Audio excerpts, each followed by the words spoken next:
Jean-Claude Casatu, bonjour, bonjour. Bonjour. Soyez le bienvenu. Merci de me recevoir chez vous. Merci de m'offrir de votre temps dans ces moments difficiles que nous vivons et que vous vivez plus particulièrement le monde de la culture. Alors je voudrais tout d'abord vous citer Mozart. Un jour on a posé la question à Mozart de savoir qui il était. Et voilà quelle fut sa réponse, je le cite.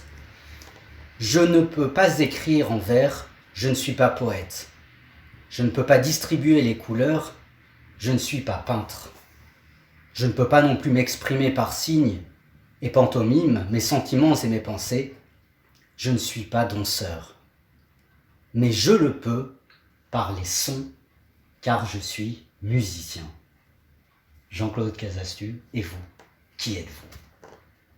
Eh bien écoutez, il se trouve que je suis aussi musicien, mais vraiment un minuscule musicien comparé à Mozart.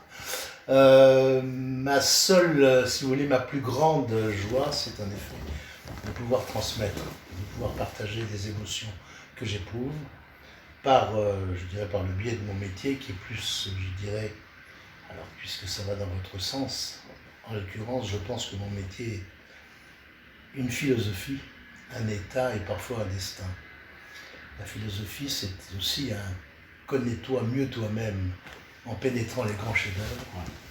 Et c'est aussi la possibilité de, en étant, si j'ose dire, transmetteur, parce qu'il y a des émetteurs. Les émetteurs, c'est des chefs-d'œuvre qui émettent en nous quelque chose et nous transmettons ce qu'on nous propose au niveau des chefs-d'œuvre aux musiciens et au public. Et est-ce que, si je puis me permettre de m'exprimer ainsi, est-ce que par votre baguette, vous pouvez nous interpréter la partition de votre vie pour reprendre le livre que vous aviez publié en 2012 ? Est-ce que vous pouvez nous retracer les grandes lignes de votre carrière professionnelle ? Alors, vous avez sur cette cheminée, vous avez une photo de Tolstoï. Tolstoï a accueilli mon grand-père qui habitait cet appartement avec ses frères et ses sœurs. Il avait probablement le plus fameux orchestre baroque du début du XXe siècle. Et vous avez ici une photo que je vais peut-être vous montrer tout à l'heure, si vous voulez, elle est juste là, un peu cachée. C'est moi au violon à 4 ans et demi, dans cette pièce, que mon grand-père, avec son ami Pierre Monteux, qui était le créateur du Sacre du Printemps, comme vous le savez, m'ont mis un violon dans les mains en décrétant que comme j'avais le sens du rythme, à 4 ans et demi, je serais sûrement chef d'orchestre. Donc, si vous voulez, mon destin, si j'ose dire, a débuté dans cette pièce. Ah oui, à 4 ans et demi. En 1939, hélas, parce que le temps passe très très vite. 1939. Et alors après, vous êtes une famille de très grands artistes. Et vous avez toujours bercé dans la musique jusqu'à... Alors je veux dire, en 2 mots, mon grand-père était le 9e enfant d'une famille de 14. D'accord. Son père adorait la musique, il était guitariste amateur, violoniste amateur et expert comptable. Et alors pour arrondir ses fins de mois, et par passion, il jouait souvent dans des boîtes le soir. Il rentrait et il allait voir ses enfants, il les réveillait la nuit, il fait « Qu'est-ce que c'est que cette note ?» Alors, le gosse faisait, je ne sais pas, si bémol, non, là, il leur donnait une claque, il leur a donné l'oreille absolue, il a rêvé que tous ses enfants, petits-enfants et la famille se réalisent dans la musique, ce que mon grand-père a fait avec ses frères et ses sœurs, qui répétaient dans cette pièce. D'accord. Je vous montre cette photo de Tolstoï, mon grand-père a parcouru toutes les cours d'Europe à l'époque. Saint-Saëns, Camille Saint-Saëns, oui, était le premier président de son orchestre, et dans cette pièce sont venus Gabriel Fauré, qui a poussé ma mère dans son landau, Saint-Saëns, Rimsky-Korsakov, Tanzmann, Honegger me faisait sauter sur ses genoux dans cette pièce, et nous partagions la même passion pour les locomotives, moi à 5 ans, lui à 40 ans. Et donc, si vous voulez, j'ai été en effet adoubé très très tôt. Et puis, j'ai travaillé le violon pendant un petit moment. Et puis ça m'a fatigué d'avoir le bras comme ça, vous savez, c'est très exigeant. Oui. Alors donc j'ai commencé mes humanités, comme on dit, musicales, mais alors je détestais vous avez dû le lire dans un de mes livres, je détestais l'enseignement caporaliste de l'époque, et donc j'ai abandonné pendant un moment. Et c'est la révélation du concert, quand j'avais 11-12 ans.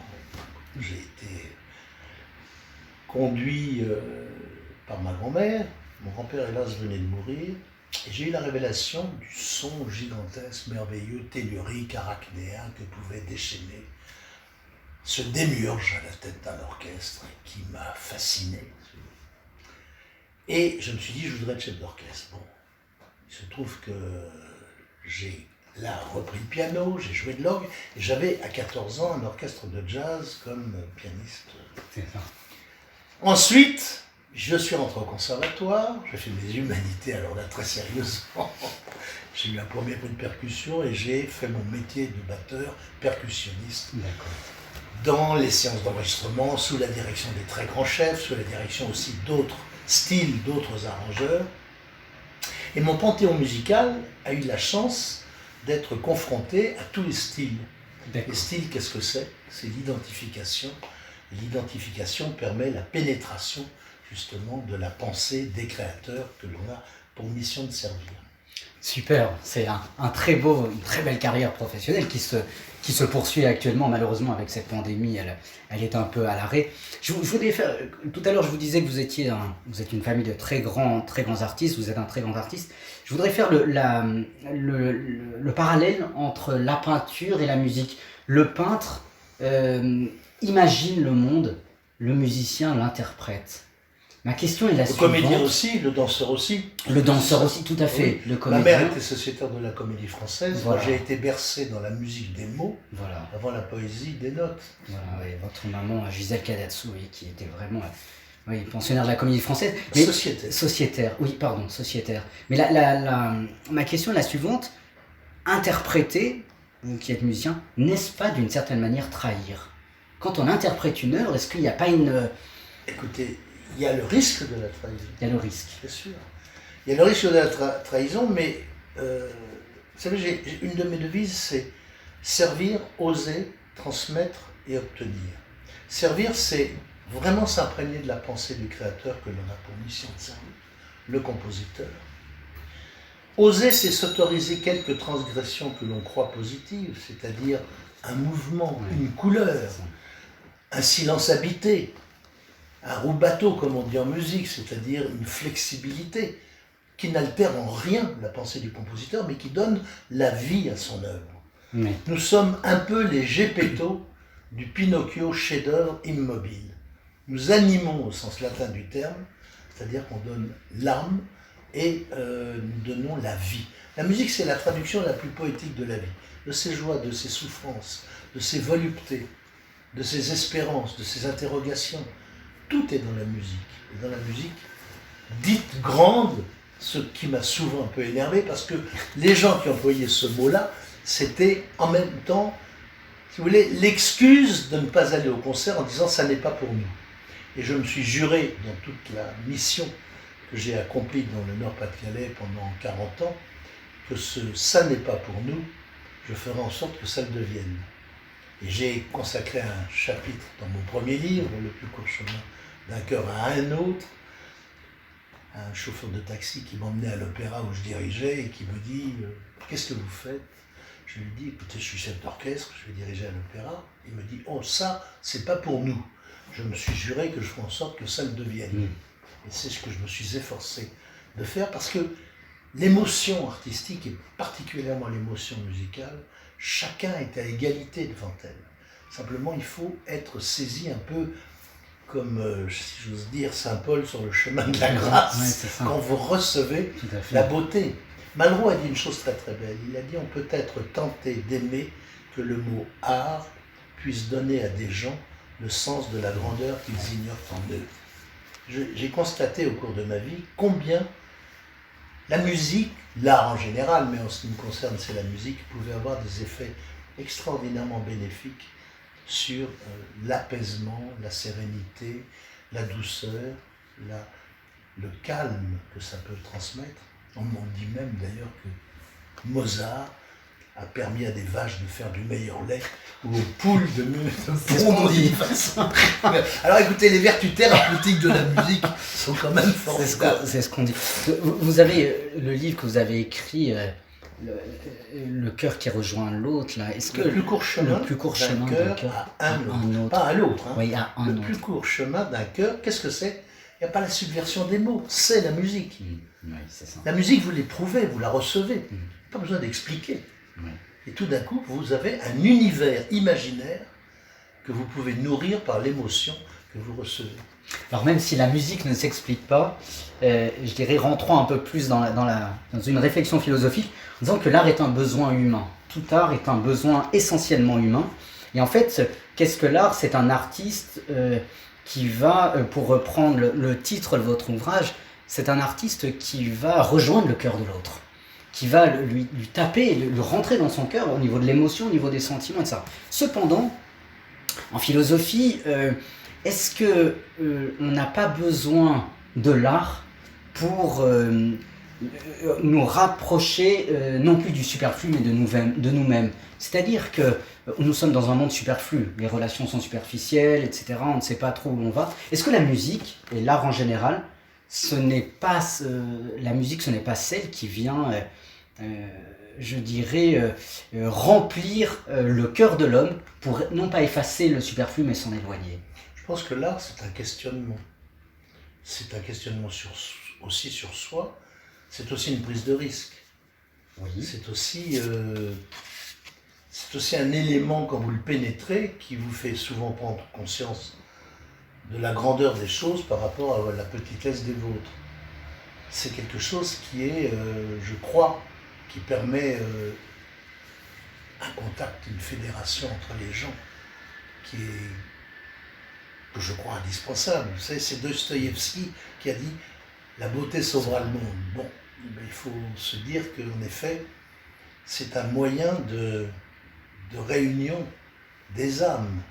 Alors on va en reparler de cette réunion des âmes juste après.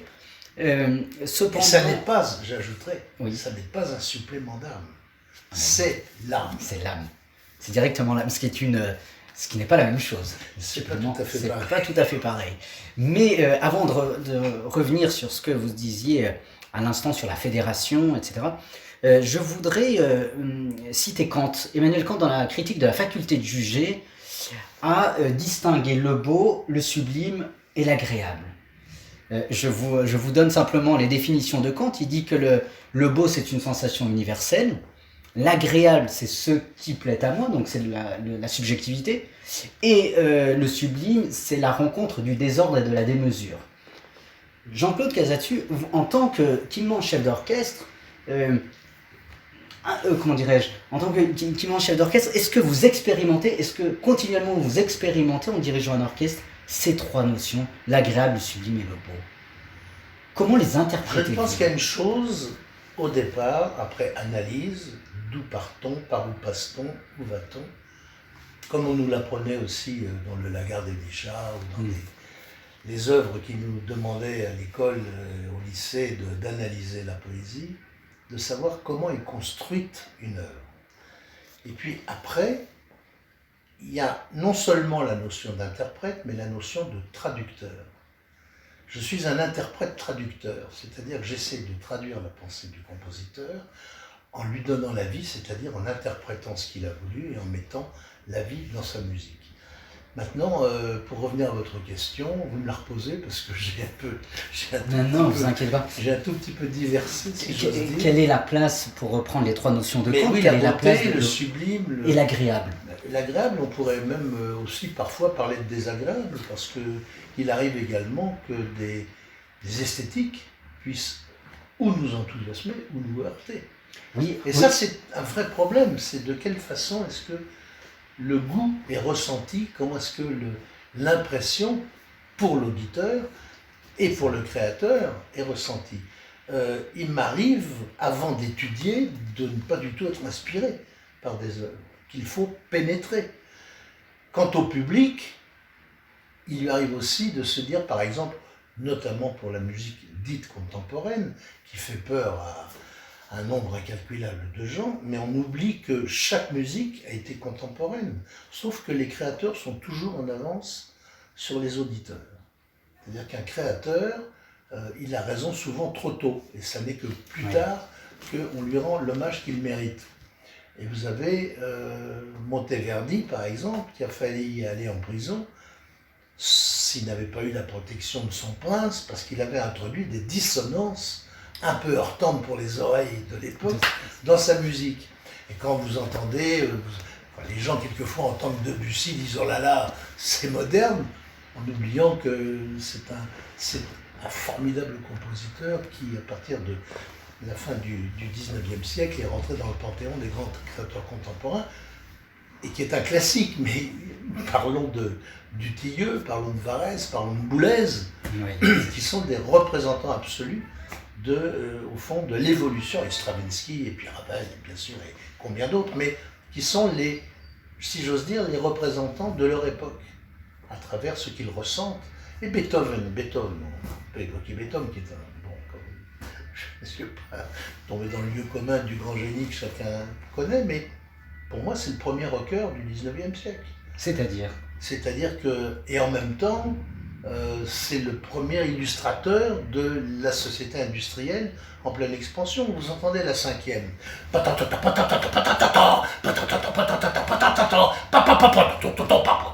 les machines. Et en même temps, vous avez...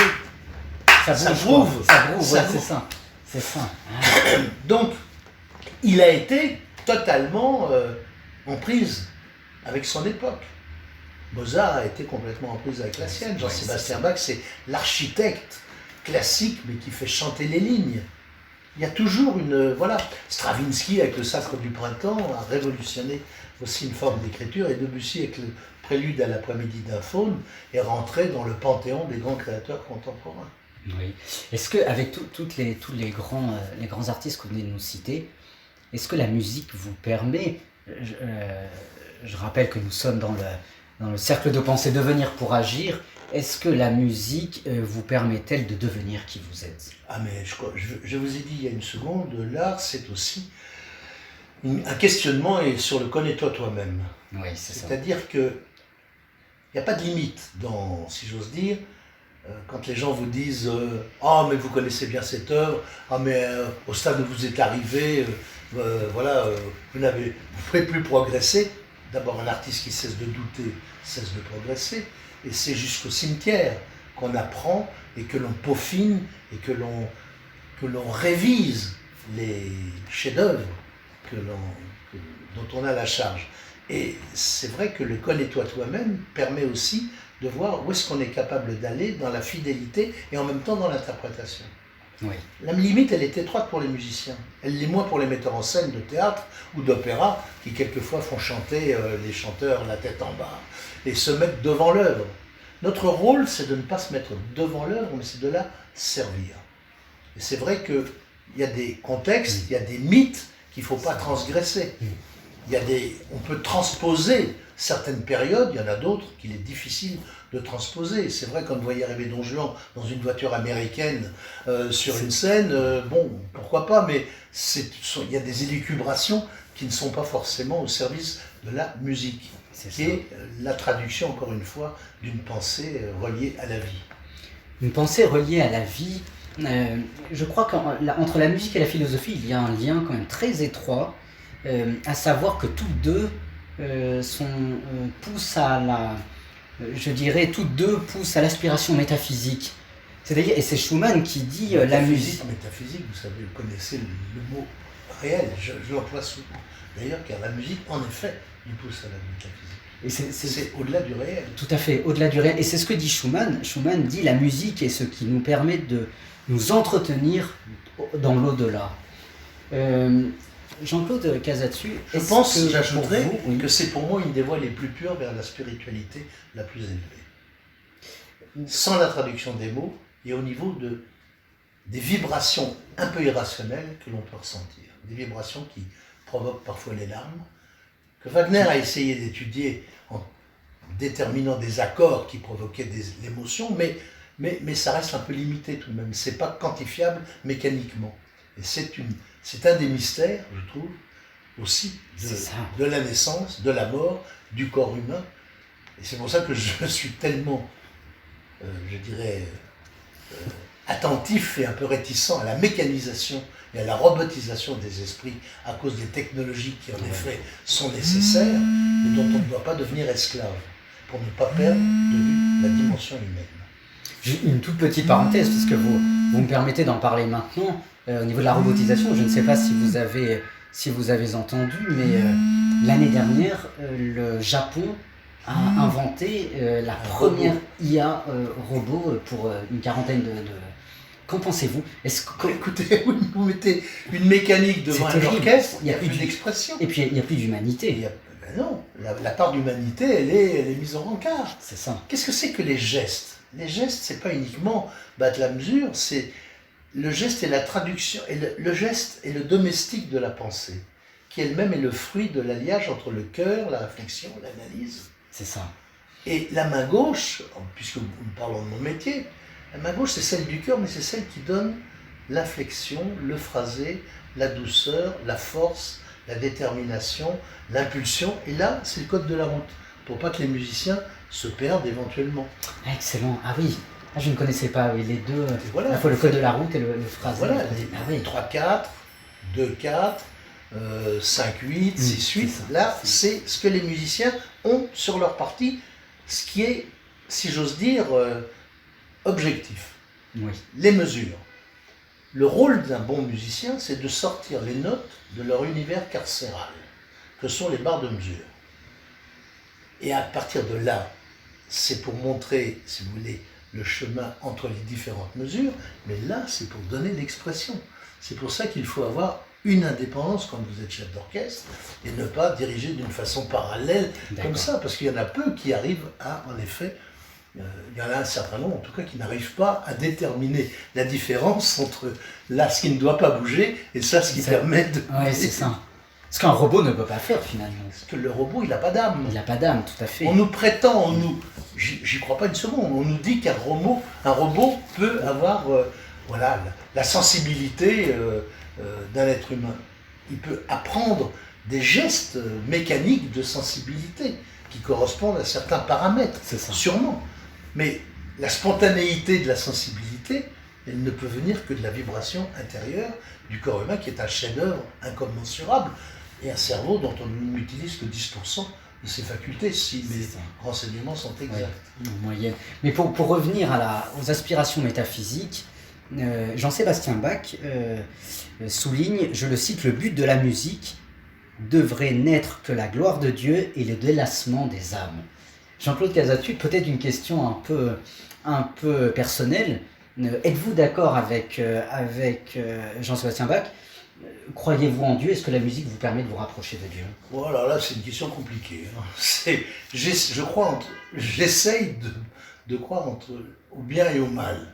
J'essaye de croire au comportement. Oui, j'essaye de croire. Il m'arrive de prier pour ceux que j'aime très régulièrement, en espérant que je serai entendu. J'ai été baptisé protestant, donc j'ai une ligne directe. Alors de temps en temps, je discute en espérant, voilà. Mais je ne suis pas... mon père était très très mystique, ça l'a sauvé certainement de beaucoup de dangers de la vie. Ma mère aussi, très croyante. Moi j'ai été élevé voilà, dans une double religion, parce que mon père était catholique, ma mère protestante, d'origine juive. Donc si vous voulez, il y a tout ça, c'est formidable. Moi je crois beaucoup à la diversité, je crois beaucoup au comportement. Je crois beaucoup, voilà, je vous disais, le bien et le mal, c'est un raccourci. Je crois qu'il faut essayer autant qu'on peut, et là peut-être qu'on se rapproche de l'idée de Dieu, d'essayer qu'on nous enseigne. Mais enfin, l'idée de Dieu qu'on nous enseigne, elle vient des hommes. Et je me méfie souvent de la façon dont l'instrument si vous voulez, l'instrument de pouvoir qui est devenu la religion. Je crois plus à la foi qu'à la religion. Non, c'est intéressant ça. Je voudrais revenir tout à l'heure, vous avez souligné quelque chose de passionnant, très intéressant, à savoir le côté, la musique comme fédératrice, qui fédère à la fois les pays, qui fédère les religions. Vous avez, et les chœurs. Et les chœurs. Et vous avez dirigé l'Orchestre Philharmonique du Maroc à l'occasion, en 2019, me semble-t-il, vous avez, si je puis me permettre, vous avez joué à l'unisson des trois religions. Ah oui, non, là, c'est un moment d'histoire. C'est un grand moment d'histoire qui m'a énormément touché à la demande du roi du Maroc, qui d'ailleurs avait eu vent d'un concert que j'avais donné pour les 20 ans de l'Orchestre du Maroc, qui s'approchait de ce que nous avons réalisé pour la venue du pape, qui n'était pas venu depuis 34 ans au Maroc. Et il y avait dans le centre de formation des imams à Rabat, et on peut toujours d'ailleurs le voir sur Internet. Oui. C'est pas modeste que je vais vous dire, mais vous tapez Jean-Claude Casatsu et le pape. Et vous voyez, je suis allé voir. Vous avez vu ça? Oui, oui. C'est magnifique. Un imam c'est magnifique. Magnifique qui chante, une chanteuse juive, ma fille qui chante. C'est ma fille, mais elle est chanteuse. Oui, c'est ça. Vous nous avez demandé de venir, on l'a fait d'ailleurs totalement gracieusement, pour vraiment cet événement que je trouve admirable, des trois religions monothéistes. Et ça a été un moment merveilleux, mais la musique m'a permis des rencontres absolument ineffables. C'est-à-dire qu'en 81 et 86, j'ai été reçu également au Vatican par Jean-Paul II, avec tout mon orchestre dans le Vatican. J'ai été aussi invité au cours d'un voyage officiel à Berlin au moment où le mur sautait. J'ai été le premier au Reichstag à passer d'ouest en est alors que le mur venait de se lever. J'ai joué au Liban pour June Blatt et pour sa femme qui est la directrice du festival de Bet Edin. On a joué dans le Chouf où tout le monde se massacrait quelques années auparavant. On a joué un Requiem de Verdi inoubliable avec deux chanteurs noirs, Simon Estes et Grace Bunbury. On a joué ce Requiem de Verdi, donc des Druzes, des Juifs, des chrétiens maronites, des chrétiens romains, des musulmans. C'est là où on prend la mesure extraordinairement spirituelle de ce lien que peut permettre la musique. A contrario, vous avez des extrémistes, intégristes, qui brûlent les instruments et qui considèrent, peut-être à raison, qu'en effet, le pouvoir de l'art leur ôte un peu de leur pouvoir extrémiste. C'est ça. Donc on est obligé de s'interroger sur, en effet, l'amélioration, si j'ose dire, de toute notre humanité grâce à l'art, pour répondre aussi un peu à la question que vous me posiez tout à l'heure, qu'est-ce que c'est l'art pour vous, et à la crainte que l'art peut représenter, comme d'ailleurs dans un autre domaine, les religions, qui ont malheureusement, au nom de leur détermination, ont causé la mort de beaucoup de milliers, de gens. Or, normalement, ça devrait servir à l'apaisement, ça devrait servir à la paix et à la tolérance. Moi, je suis dans une... Non, mais allez-y, je vous en prie. Je trouve qu'il faut essayer justement de cultiver, et ça n'est pas facile, de cultiver la bienveillance.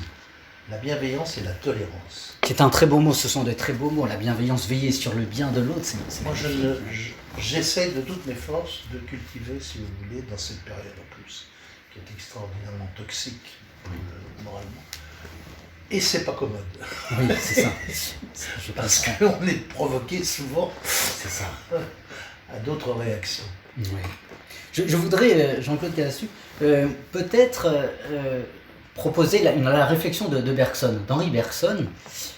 Pour Bergson, l'intelligence distingue, divise, classe. Voilà pourquoi, pour Bergson, l'intelligence est incapable de rendre compte du mouvement, de la densité, de l'intensité et de la richesse de la vie. Et je le cite, « Le travers de l'intelligence est d'immobiliser ce qui est en mouvement. » Il faudra donc pour Bergson, comme pour Yankelevitch, un autre art que les mots, à savoir la musique. Êtes-vous d'accord, Jean-Claude Casatsu, avec ce grand philosophe qu'est Bergson? Autrement dit, est-ce que pour vous, la musique combat le langage, ou au contraire, ces deux arts que sont la musique et le langage se complètent? Mais attendez, il y a vraiment deux aspects dans votre question. Pour moi, je vais répondre en deux mots. L'intelligence, c'est l'adaptation. Premier point. Deuxièmement, la musique, il n'y a pas la subversion des mots.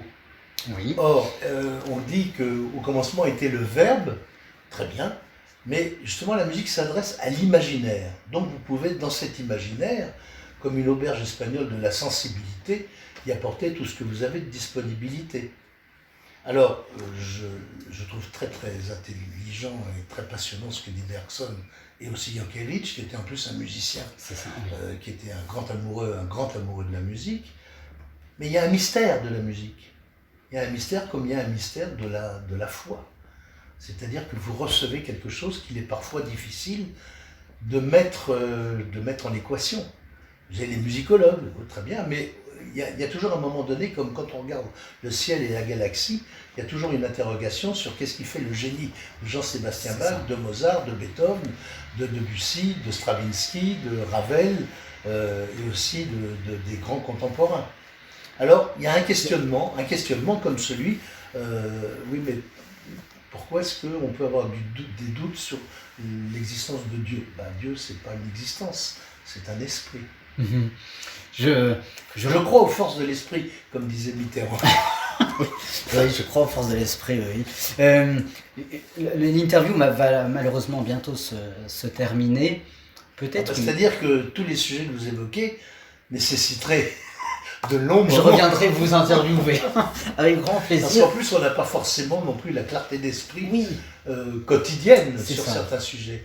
Et puis, comme je pensais beaucoup à autre chose, parce que là, je prépare une symphonie fantastique et je prépare un concert dans quelques jours, que je vais peut-être avoir la chance de pouvoir diriger.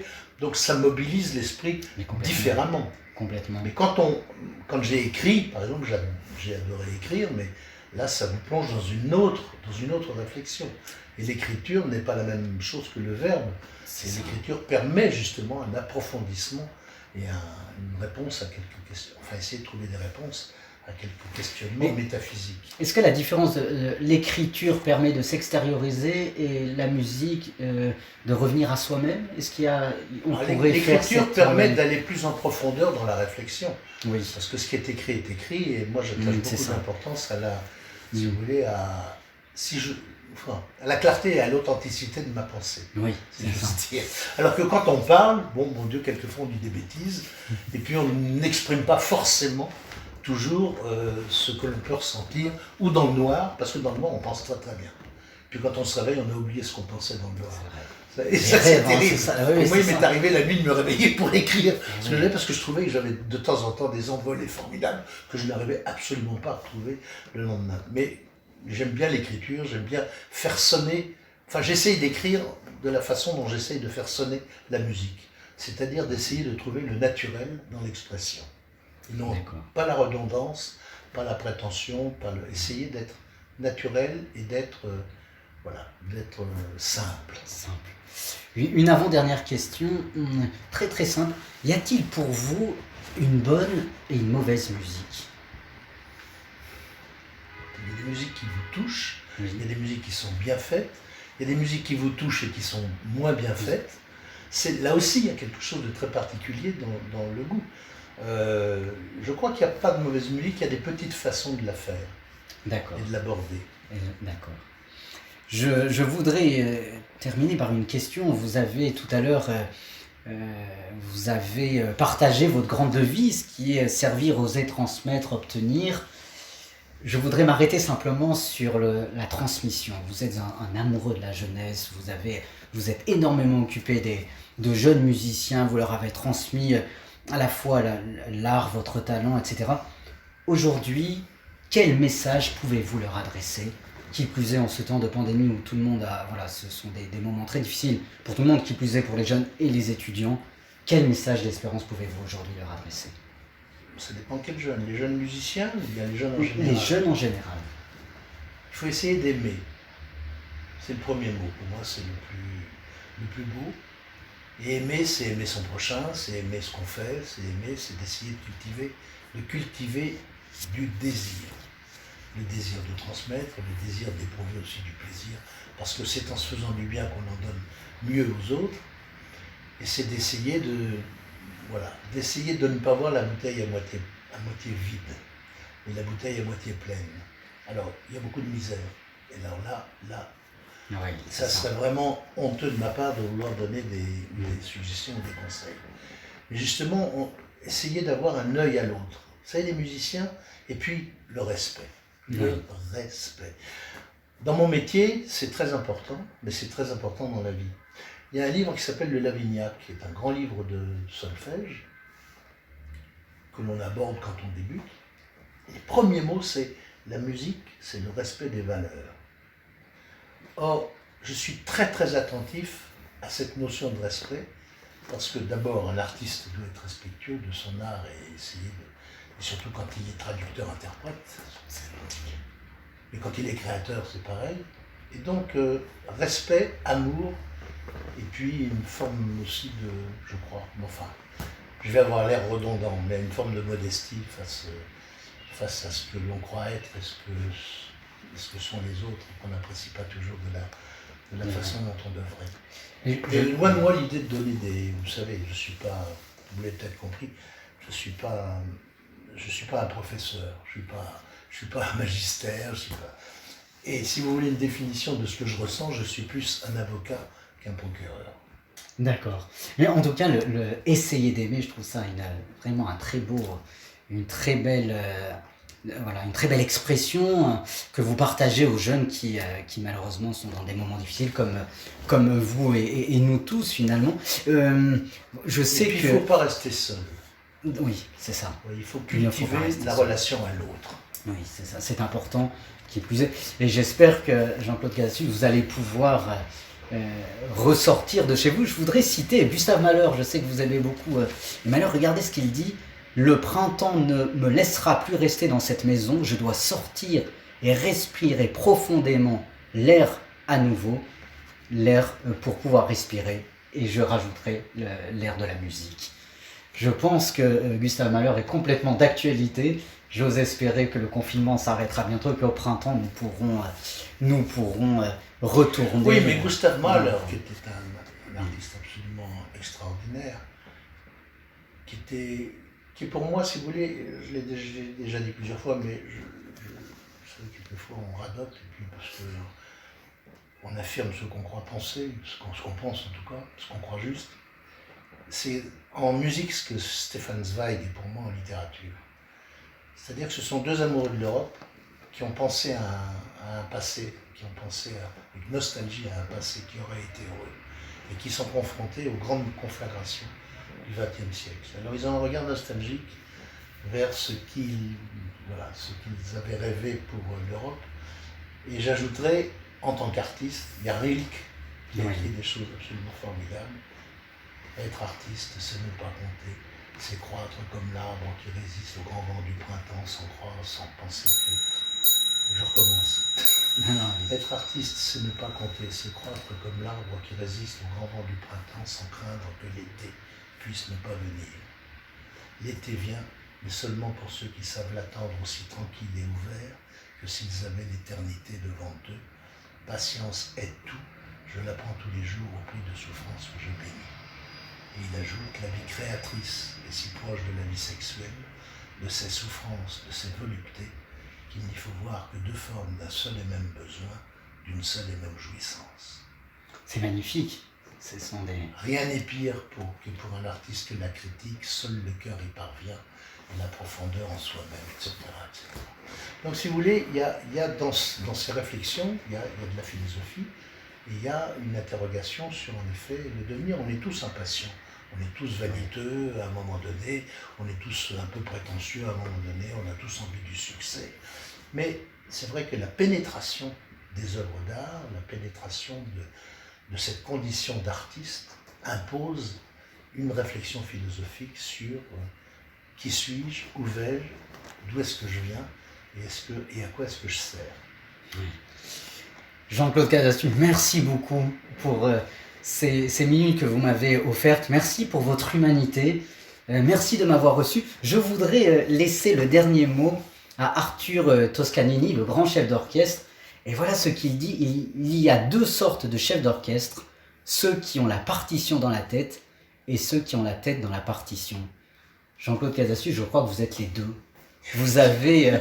tellement la tête dans la partition pour pouvoir la travailler, et vous avez la partition dans la tête pour pouvoir l'interpréter. J'ajouterais ce qu'a dit aussi un de mes illustres collègues, il y a ceux qui font jouer il y a ceux qui laissent jouer et il y a ceux qui empêchent de jouer. Voilà. Quand vous êtes dans un carcan et que vous êtes là, vous contraignez l'orchestre, vous l'empêchez de s'exprimer. Quand vous lui laissez trop la bride sur le cou, c'est comme un cheval qui va brouter à droite et à gauche, il peut y avoir du tangage. L'essentiel, c'est justement, comme le pilote d'un bateau dans les vagues et qui doit planer, vous devez être capable de faire planer l'orchestre quand il peut, de le laisser jouer quand c'est nécessaire, de le reprendre quand il faut. Et c'est ça qui est compliqué. C'est que vous devez lancer un mouvement perpétuel, comme de l'eau qui coule, un ruisseau, un fleuve, une cataracte ou un filet d'eau. Mais le rythme, le mouvement ne doit, y compris dans les silences, ne jamais s'interrompre. C'est un fil conducteur. Et ça, c'est compliqué. Je crois que vous êtes, en plus d'être un musicien, vous êtes un grand poète. Merci beaucoup de nous avoir reçus et vivement que les salles de spectacle et les concerts puissent reprendre pour qu'on puisse venir vous écouter avec grande joie. J'espère que on ne contredira pas Malraux qui a dit « La culture, c'est ce qui reste quand on a tout oublié » et que malheureusement, nous traversons une période où j'ai un peu parfois le sentiment que c'est la culture qu'on oublie. Alors, faisons en sorte de ne jamais l'oublier. Merci infiniment Jean-Claude Cazatou. Merci.